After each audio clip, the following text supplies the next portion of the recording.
hope this outfit gives you another hint at what movie we will discuss today.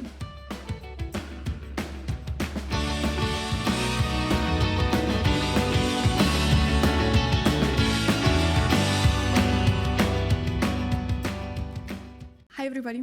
Today we will be breaking down scenes from Marie Antoinette, the most iconic movie film by my very favorite director Sofia Coppola. This is a movie that I lovingly watch whenever I need that little oomph of escapism, but make it French aristocracy. It has the aesthetics, it has the award-winning costume design, it has opulence and luxury, pastel vibrant colors, and lots of cake. Let them eat cake. This movie stars also one of the most underrated actresses of our time, Kirsten Dunst, that performed in many cult classics at this point but is still overlooked by the Academy. And the setting is no other than Versailles Palace. The Versailles Palace. They even got a special clearance from the French government to film the movie there. Filming took place in the palace, the adjacent gardens, and the Queen's Petit Trianon and Le Hameau de la Reine. I got to visit the palace on my trip to Paris 2 years ago, and I remember it was so surreal to rewatch the movie after that and to recognize all the places that I've been to. For this video, I'll go chronologically through a few keys in the movie and would give you a behind-the-scenes look into the costuming, setting, story building, and the whole artistic process.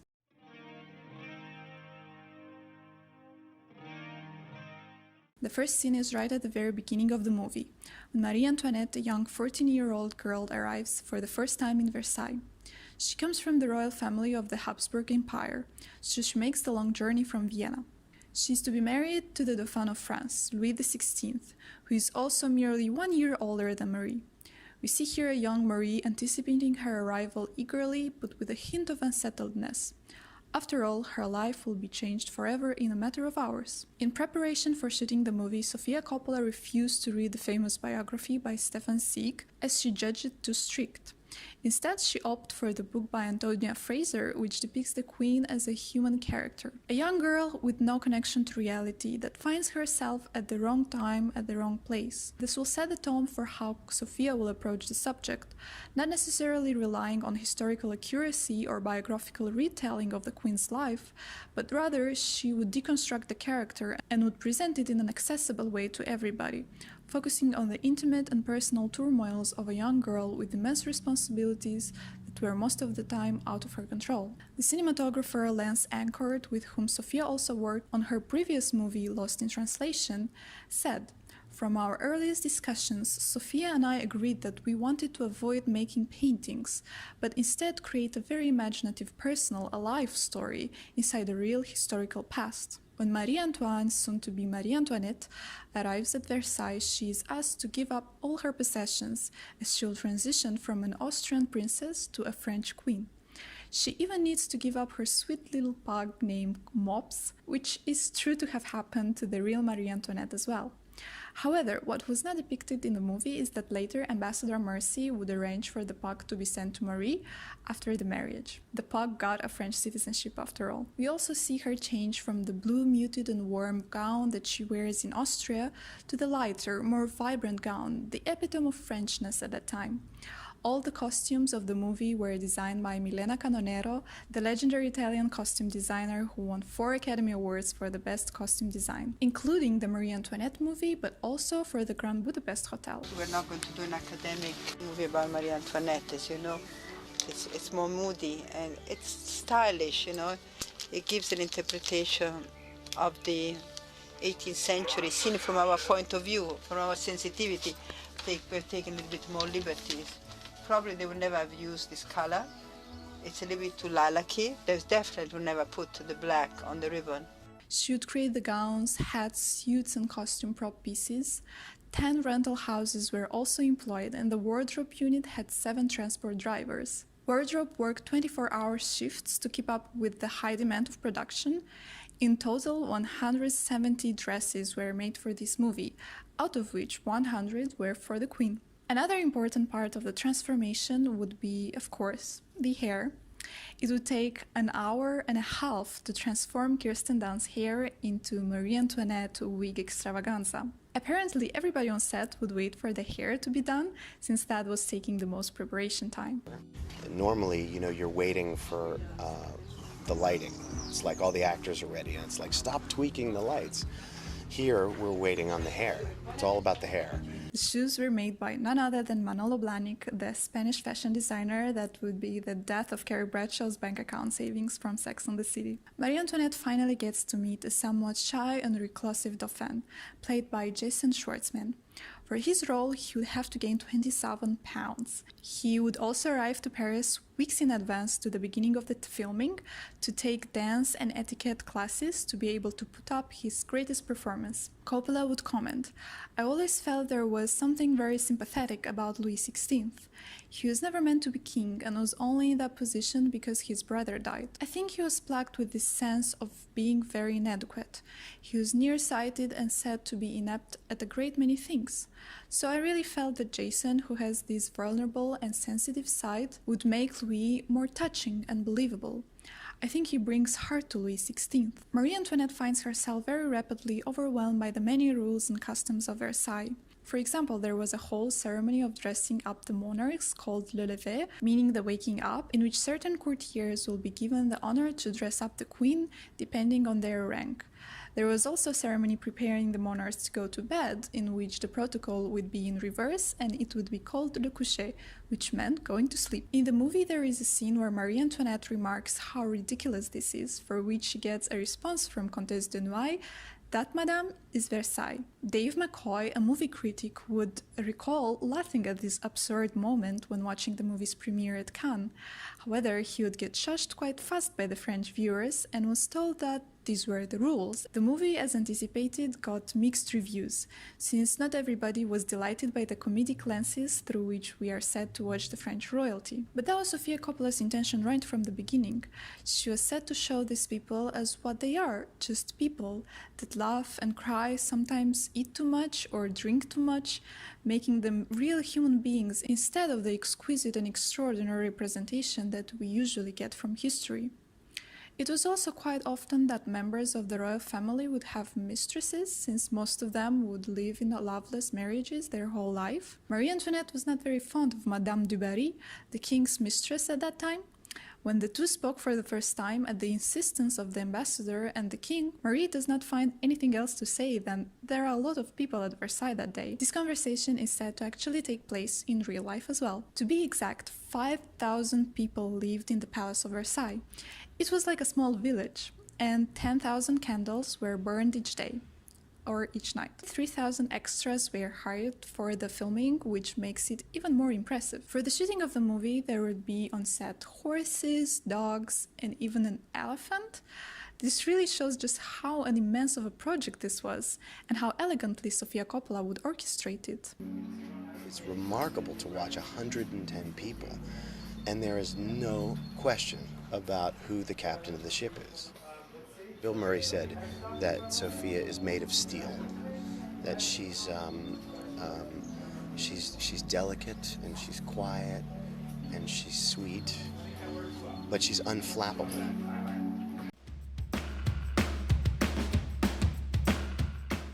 One of the most iconic and I guess anticipated scenes of this movie, the I Want Candy scene, is a beautiful capsule of the aesthetics of this movie. Sofia Coppola set out to bring her own distinctively contemporary style to the movie. Long before starting the shoot, Coppola would create collages to set out the mood and tone of the film's aesthetic. The mouth-watering colors and decadent fashions would be a refuge for Marie Antoinette, and this definitely can be seen in this scene. Coppola says of her overall concept, "It was very much a girlish fantasy. Every frame was filled with beautiful flowers, enormous cakes, silk, and tassels. Thousands of flowers were actually used each day to create the lavish lifestyle of the French royalty." Marie Antoinette would very soon find life at Versailles stifling, being disdained by the courtiers as a foreigner and blamed for not producing an heir, when the fault really lied with her husband, for the marriage would remain unconsummated for over 6 years. She would eventually turn to a lavish, opulent life, partying, gambling, shopping, and indulging into a life of enjoyment. "We embraced a bright, high-key approach to the lighting," the cinematographer would say. So often in period films, the locations, furnishings, and costumes are distressed and the mood is dark, cold, and dreary. Marie Antoinette lived in a world of luxury goods. Everything from her furniture to her wardrobe and bedding was to be fresh and new. The color palette was inspired by La Durée macarons. La Durée, by the way, was selected as exclusive pastry consultant for this movie, or at least that's how they call it on their webpage from 2006. All the cakes, macarons, and other delicious pastries would be created by the company, preparation for the movie being made months in advance. This is how their shops looks like in Paris and Vancouver. I mean, if this does not scream Marie Antoinette, I don't know what does. And of course, we have the famous Converse sneakers that sparked so many debates of whether it was a mistake or it was deliberately shown in the movie. The I Want Candy montage was filmed actually by Roman Coppola, Sofia's brother, as secondary footage. He included them as a joke to Sofia, who, while editing, decided to leave them in the final version as well. The sneakers signify Marie Antoinette's youth, as well as connects the younger audiences to the life of this historical figure. The movie is actually filled with anachronisms if you look closely. The lavish lifestyle of the royalty is depicted through frequent parties that are accompanied with modern music. The soundtrack was carefully put together, and it would include a mix of new wave and post-punk 80s music, beautifully interwoven with classical opera and instrumental music. I especially like these behind-the-scenes photos of the actors in their period gowns and using modern technology. There's just something about the combination of 18th century wigs with laptops, earphones, and sneakers that really sparks joy to me. Wine was served during all meals for the cast and crew, as it is customary when filming in France. Just imagine it's 2006 and you're in Versailles and working on the set of Le Tournage de le Nouveau Film de Sofia Coppola, and you're enjoying a glass of wine at lunch with your fellow crewmates, after which you go and spray another 3 hairspray bottles into Kirsten Dunst's wig. I mean, what a life.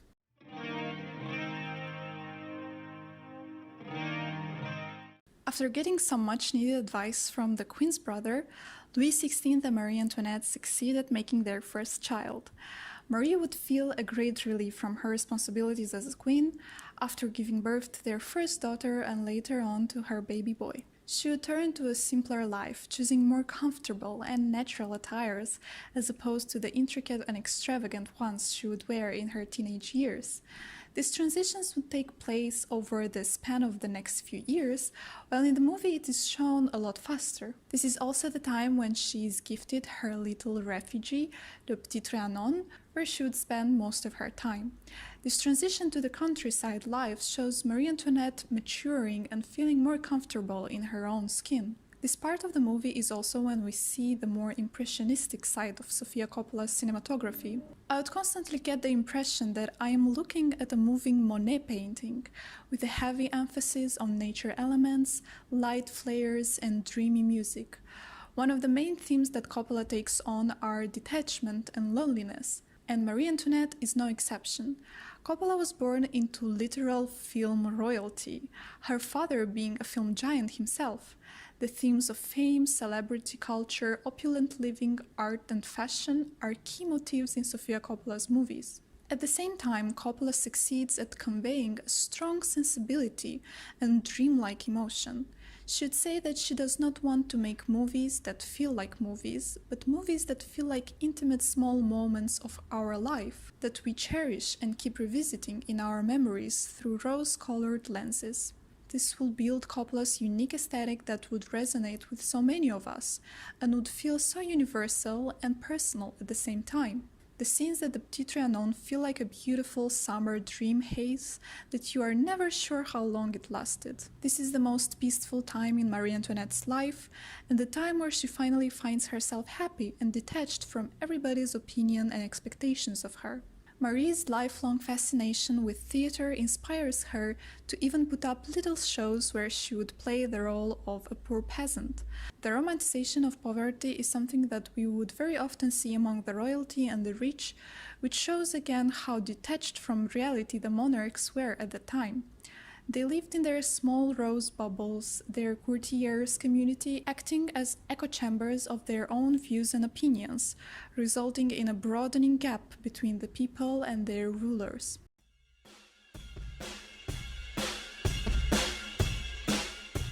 Here, we see a much older Marie Antoinette right in the middle of the French Revolution. Over the years, the poverty has risen so much in the country, partly from the unsuccessful political choices of her husband to send funding to America, who was going itself through a revolution. The funding would drain out the country's economy, and the people who were especially angry at the Queen's frivolous spending on parties and dresses would fight for the overthrowing of the royal family. Many viewers were disappointed that the movie does not show the beheading of Marie Antoinette at the end. The movie received a lot of criticism from especially the French that Sofia Coppola was showing Marie Antoinette in a far too favorable way, leaving out the important politics surrounding the French Revolution. However, Coppola was not and never intended to make a historical documentary. She instead depicted the grandiose performance that Marie Antoinette has put on at Versailles for basically her whole life. Robert Ebert would write, "A 14-year-old is brought from Vienna to Versailles to cement a diplomatic alliance, to marry into a loveless marriage. Versailles is the stage on which she plays the role of queen. She has her own theatrical ambitions, and her husband even builds her a theater where she can sing and perform. When the revolutionary mob assails Versailles, she appears on the balcony and lowers her head, spreads her arms and bows to them. Finally, a real curtain call. Marie Antoinette was expected to behave like a queen. Her every move was scrutinized. All eyes will be on you," says the Austrian Empress and her mother, Maria Theresa, right at the beginning of the movie. And oh boy, did she perform. Thank you so much for watching. I hope you enjoyed this movie as much as me, and that for the next few days you will walk and talk like a French courtier. Now, if you'll excuse me, I'll go listen to the movie soundtrack for the 100th time for this day. And I recommend you do that too. Write in the comments which movies you would like for me to do a scene breakdown next time. If you enjoyed this movie and would like to see more commentaries like this, do not hesitate to subscribe. I post videos every Sunday. Hope you're having a wonderful day and see you soon. Bye!